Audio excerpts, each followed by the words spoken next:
আসসালামু আলাইকুম, কেমন আছেন সবাই? আশা করি সবাই ভালো আছেন। যে যেখান থেকে এই ভিডিওটি দেখছেন সবাইকে শুভেচ্ছা জানাচ্ছি। আজকের ভিডিওতে প্রথমেই জানিয়ে দিব একটি গুরুত্বপূর্ণ আপডেট।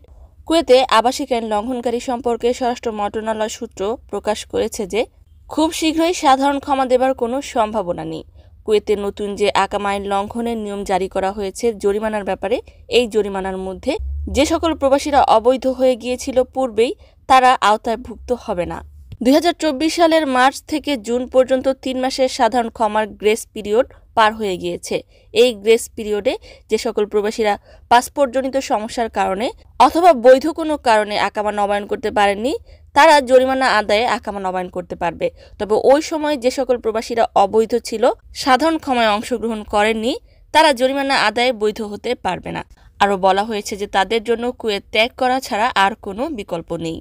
আকামার ব্যাপারে আরও বলা হয়েছে যে বিনিয়োগকারী এবং রিয়েল এস্টেট ব্যবসায়ীদের জন্য 10 বছর মেয়াদি, 15 বছর মেয়াদি আকামা নবায়ন করা যাবে এবং সাধারণদের জন্য আকামার মেয়াদ 5 বছরের বেশি করা হবে না।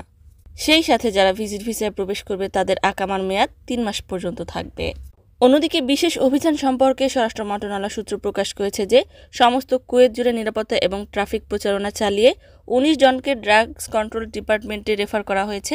মাতাল হয়ে চলাচল করার কারণে 35 জনকে আটক করা হয়েছে।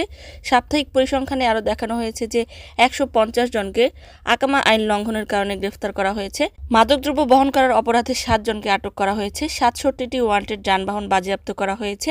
গুরুতর আইন লঙ্ঘনের জন্য 6 জনকে আটক করা হয়েছে। এছাড়াও টহল পুলিশের হস্তক্ষেপে 39টি ঝগড়া মারামারি নিষ্পত্তি করা হয়েছে। অন্যদিকে কুয়েত এবং সংযুক্ত আরব আমিরাতকে অপমান করে কথা বলার কারণে একজন সিরিয়ান নাগরিকের 3 বছর কারাদণ্ডের রায় প্রদান করা হয়েছে। আবহাওয়া সম্পর্কে আবহাওয়া অফিস থেকে জানানো হয়েছে যে শনিবার এবং রবিবারের দিকে কুয়েতে মুষলধারে বৃষ্টিপাত হবার সম্ভাবনা রয়েছে এবং সেই সাথে বজ্রপাতের আশঙ্কা করা হচ্ছে। কুয়েতের সর্বশেষ কারেন্সি হলো কুয়েতি 1 দিনারে বাংলাদেশি 393 টাকা।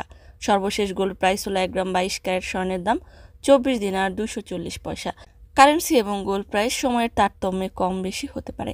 সম্মানিত ভিউয়ার্স, আজকের মতো এই ছিল আপডেট। পুরো ভিডিওটি দেখার জন্য ধন্যবাদ। এ ধরনের ভিডিও পেতে চাইলে ইউটিউব চ্যানেলটিকে সাবস্ক্রাইব করে দিবেন, ফেসবুক পেজটিকে লাইক এবং ফলো করে দিবেন যারা পূর্বেই করেছেন। সবাইকে ধন্যবাদ। আজকের মতো বিদায়। আল্লাহ হাফেজ।